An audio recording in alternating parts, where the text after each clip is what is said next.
Olá, inicio agora então a apresentação do nosso trabalho intitulado Técnica, Tecnologia e Educação, um estudo a partir de Heber Marcuse. Eu me chamo Mariana, sou bolsista PIVIC e esse trabalho foi orientado pela professora doutora Roselane Ripa e ele está vinculado ao projeto de pesquisa crítica da teoria crítica à tecnologia, um estudo bibliográfico sobre a Escola de Frankfurt. Estou vinculado ao Centro de Educação à Distância, o SEAD da UDESC, e ao Departamento de Pedagogia à Distância. Bom, Max Horkheimer, Theodor Adorno, Marcuse, Walter Benjamin e outros nomes figuram aí, então, entre os principais pensadores do que se conhece como Escola de Frankfurt.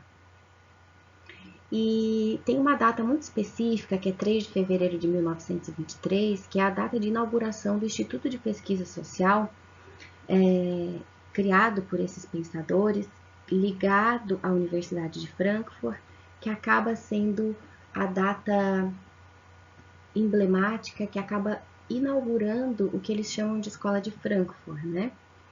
E a localidade, então, da universidade que acaba imprimindo o nome para esse grupo de pensadores e as suas ideias. E assim que eles acabam sendo conhecidos posteriormente, então, né? Então, o termo Escola de Frankfurt refere-se a uma teoria social e a um grupo de intelectuais que, na década de 20, tinha como um fio vermelho que os unia o tema do esclarecimento. E apesar desses pensadores, autores e propostas e reflexões serem bem diversos, o intuito foi criar, por meio desse instituto, um centro de pesquisas voltado à análise e à crítica diante do capitalismo moderno e a sua superestrutura, principalmente através de reflexões que unissem teoria social, psicologia e análise dialética. E no discurso inaugural do Instituto, Horkheimer, que foi o seu segundo diretor, né, deixa bem claro isso, né, que é dar uma nova direção à reflexão filosófica do que acontecia no momento. E aí, dessa forma, a ideia era que a teoria se concretizasse, segundo Horkheimer, de um jeito que extrapolasse o puro ativismo à luta partidária, que era uma característica identitária dos marxistas até então. Então, compondo o que se chama de primeira geração da Escola de Frankfurt, está o Heber Marcuse. E aí ele contribui como ensaísta da revista publicada pelo Instituto e ele ajuda a dar corpo às principais ideias do que vem ser a teoria crítica da sociedade. Mas por conta do contexto hostil e do crescimento do movimento nazista lá na Alemanha, o Marcuse migra para os Estados Unidos em 1934. E é nos Estados Unidos que ele permanece até o fim da sua vida, trabalhando num órgão do governo e também como professor da Universidade da Califórnia. O Douglas Kellner, que escreve a introdução de alguns livros do Marcuse, definiu ele como um dos principais teóricos críticos das novas formas de dominação tecnológica e política nas sociedades industriais avançadas, e como um importante teórico da tecnologia, do fascismo e das vicissitudes da sociedade industrial avançada. Diante desse cenário, então, essa pesquisa teve como objetivo investigar o conceito de técnica e tecnologia proposto por Marcuse e abordar esses conceitos nas suas mediações com a cultura e com a educação, buscando na teoria crítica da sociedade a fundamentação teórico-crítica para essa análise.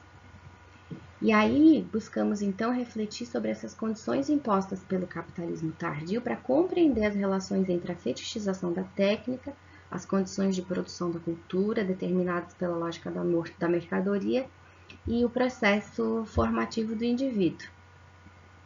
Essa então foi uma pesquisa bibliográfica a partir dos textos de autoria do Marcuse e de comentadores, e o intuito era avançar nas discussões envolvendo as relações das tecnologias com a cultura e com a educação no contexto atual, de forma a buscar e a identificar nexos entre a técnica, a tecnologia, a cultura e a educação. Então, o primeiro passo foi a gente estudar esse livro chamado Tecnologia, Guerra e Fascismo, que foi escrito em 41, e mais precisamente a gente ficou no primeiro capítulo, que se chama Algumas Implicações Sociais da Tecnologia. E nessa parte, o Marcuse apresenta a tecnologia como um processo social e como um fator, uma parte da tecnologia. A técnica é um fator, né, uma parte da tecnologia. E o Marcuse ele salienta que ele não quer tratar dos efeitos da tecnologia sobre os indivíduos, mas, para além disso, ele considera os indivíduos como parte da tecnologia. Não só porque eles a inventaram, mas porque eles direcionam os seus usos e as suas aplicações. Então, ele vê a tecnologia como um modo de produção. E ele coloca como uma... E por ser um modo de produção, ele coloca a tecnologia como uma forma de intervir nas relações sociais, como uma manifestação do pensamento e dos padrões de comportamentos dominantes, e também como um instrumento de controle e dominação. E aí é esse capítulo que dá a ideia inicial, o pontapé inicial para um outro livro, para ideias que o Marcuse discorre melhor depois, no livro chamado O Homem Unidimensional. E aí, como sequência lógica, nós nos debruçamos a estudar essa obra. E nela o Marcuse oferece uma crítica poderosa, mas bem esperançosa, dos novos modos de dominação e controle social, para além do pensamento e comportamentos predominantes na sociedade, e que ele chamou de unidimensional, essa sociedade, né? E a obra trata então de certas tendências básicas da sociedade industrial contemporânea que parecem indicar uma nova fase na civilização, as quais engendram um novo modo de pensamento e comportamento humano. Essa obra importante de teoria crítica social reflete o conformismo sufocante da época, ao mesmo tempo que fornece uma denúncia, e nas palavras do próprio Marcuse, ela aponta que o que é seja constantemente comparado com o que poderia ser, um modo mais livre e feliz de existência humana.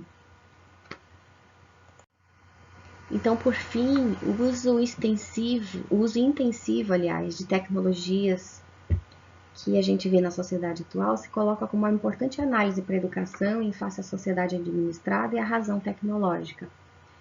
E tal racionalidade tecnológica que estrutura e dá suporte à sociedade atual, mais precisamente nos setores de produção, ela tende a invadir o cotidiano dos indivíduos, bem como as relações sociais e o processo de ensino-aprendizagem. E a técnica, então, acaba tendo um caráter bem central na formação dos sujeitos, e a reflexão crítica se faz importante perante o furor compulsivo do espírito tecnológico do nosso tempo. Então, finalizo aqui a minha apresentação, agradeço a todos e todas, e na tela vocês podem ver os nossos contatos. Obrigada.